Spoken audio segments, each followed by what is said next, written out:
Hello, আসসালামু আলাইকুম, good evening.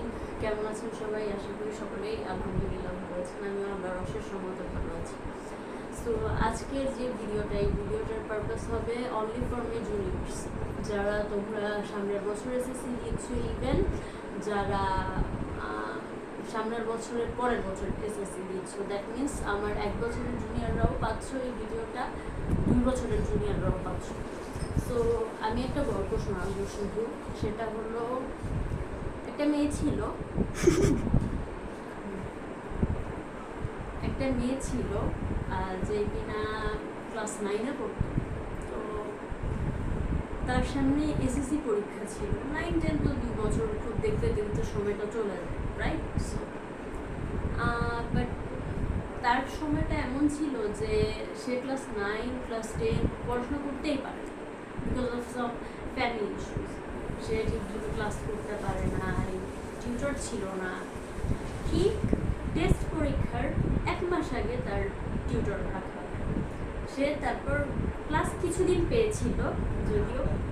তো এখন টুইস্টে আসি যে টেস্ট পরীক্ষা শুরু হলো। তো সে তো পড়ায় একটু মনোযোগী হয়েছে। তো টেস্ট পরীক্ষা শুরু হওয়ার পর আলটিমেটলি সে পরীক্ষায় ম্যাথে করে ফেল।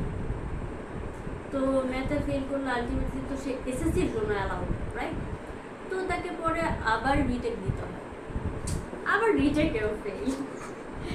তো ওই ফেলের পর আরেকবার রিটেকের সুযোগ আসে। ওই লাস্টবারও সে কাইন্ডলি বলতে গেলে ফেলই করেছে। তারপর একটা আন্ডারটেকেন দেওয়া হয়, ওই আন্ডারটেকেনের মাধ্যমে তাকে এসএসসির জন্য অ্যালাউ করা হয়। Now come to the main challenge point. সবাই ভেবেছিল সেই মেয়েটা এসএসসিতে ফেল করবে, তার ফ্যামিলি, তার স্কুলের মানুষজন, টিচার্স, তার এভরিথিং সবাই ভেবেছিল সে ফেল করবে। ইভেন তার নিজের মধ্যেও কনফিডেন্স ছিল না। বাট তার হাতে মাত্র সময় ছিল 2 months ফর এসএসসি। তো সে কী করলো? সে আস্তে আস্তে মনোযোগ বাড়াইলো। মনোযোগ বাড়াইলো, ম্যাথই করতো সে বেশিরভাগ সময়, যেহেতু তার দুর্বলতা বা ভীতিটা ম্যাথে। সো সে তারপর এসএসসি পরীক্ষা দেয়। অ্যান্ড গেস হোয়াট, তার রেজাল্ট কত হয়?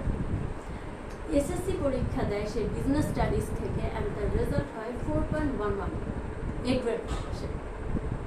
যেই মেয়ের কিনা ফেল করার কথা ছিল, এতবার ফেল করেছে, সে এ গ্রেড পাইতে পারলে তোমরাও অবশ্যই অবশ্যই পারবে ইনশাল্লাহ। আর তোমাদের কাছে এখনো অনেক সময় আছে, শুধু স্টার্টটা করো। That's all from me. Thank you so much. আল্লাহ হাফেজ। দিস ইজ মি, ইউনাজানা, সাইন অফ।